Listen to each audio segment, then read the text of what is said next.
প্রধান কিন্তু আমাদের বাংলাদেশের মানুষের সাথে একটা ওয়াদা করেছে। ওয়াদাটা হলো এই, তার তিনটা কাজ। তার একটা হলো সংস্কার, আর একটা বিচার, এরপরে জাতীয় নির্বাচন। কিন্তু আমরা বর্তমান অন্তর্বর্তীকালীন সরকারকে আমরা বলবো যে আপনার ওয়াদাকৃত যে কমিটমেন্ট আপনার জাতিসংঘে ছিল, আসলে বাস্তবে কি মৌলিক সংস্কার হয়েছে? সবাই উত্তর দেবে হয় নাই। যদি বলি দৃশ্যমান বিচার কি হয়েছে, বলবে না হয় নাই।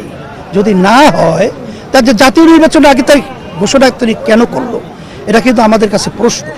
হ্যাঁ, যদি এই পরিবেশ তৈরি হয়, সেটা শুধু ফেব্রুয়ারিতেই না, যদি ইচ্ছা করে আরও 2 মাস আগেও সে যদি নির্বাচন দেয়, আমাদের কোনো আপত্তি নেই। কিন্তু আমাদের বাংলাদেশের জুলাই চেতনা, এতগুলো মানুষ জীবন দিয়েছে, তারা পঙ্গু হয়েছে, চক্ষু হারিয়েছে। আমাদের এই দেশকে নিয়ে নিশ্চয়ই একটা লক্ষ্য উদ্দেশ্য ছিল। সেই লক্ষ্য উদ্দেশ্যটা বাস্তবায়ন যদি না হয়, আর গতানুগতিক ধারায় যদি সেই জাতীয় নির্বাচন হয়, তাহলে সেখানে তো ওই ফ্যাসিস্টই আবার তৈরি হবে, আবার সেই খুনিই তৈরি হবে, আবার তো ভোট আবার ডাকাতি হবে, এবং আমাদের দেশের টাকা বিদেশে পাচার হবে। এর জন্য তো এত মানুষ জীবন দেয় নাই।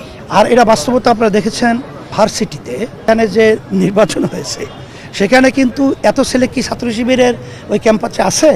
তা তো না। কিন্তু এটা কিন্তু একটা জানান, সিগন্যাল, যে জুলাইয়ের চেতনায় মানুষ কি চায়। নালে ছাত্র দলের মতো এত ঐতিহ্যবাহী একটা সংগঠন তারা এরকম ধরাশায়ী হবে, এটা কেউ কোনোদিন কল্পনাও করে নাই। এখনও যদি তারা না বোঝে, তাহলে তাদের সামনে ভবিষ্যৎ রাজনীতি কিন্তু অন্ধকার। আমরা নির্বাচনে যাওয়ার ব্যাপারে আমাদের কোনো আপত্তি নেই, কিন্তু আমরা এই পরিবেশটা চাই। এটা বিএনপি বলতেছে উপযোগী হয় নাই। বিএনপি কি বলে না বলে, তাহলে এখানে আপনারা একটু আগে শুনেছেন, বা এটা তো আপনারা জানেন সাংবাদিকরা, যে রাজনৈতিক উল্লেখযোগ্য সিংহভাগ দলই পিআর চায়। এখন তারা বলতেছে তাদের নিজের স্বার্থের কারণে, আর সাধারণ মানুষও 71%, যেটা একটা সুজনের জরিপে আসছে, তারাও পিআর চায়। এখন তারা কেন বোঝে না?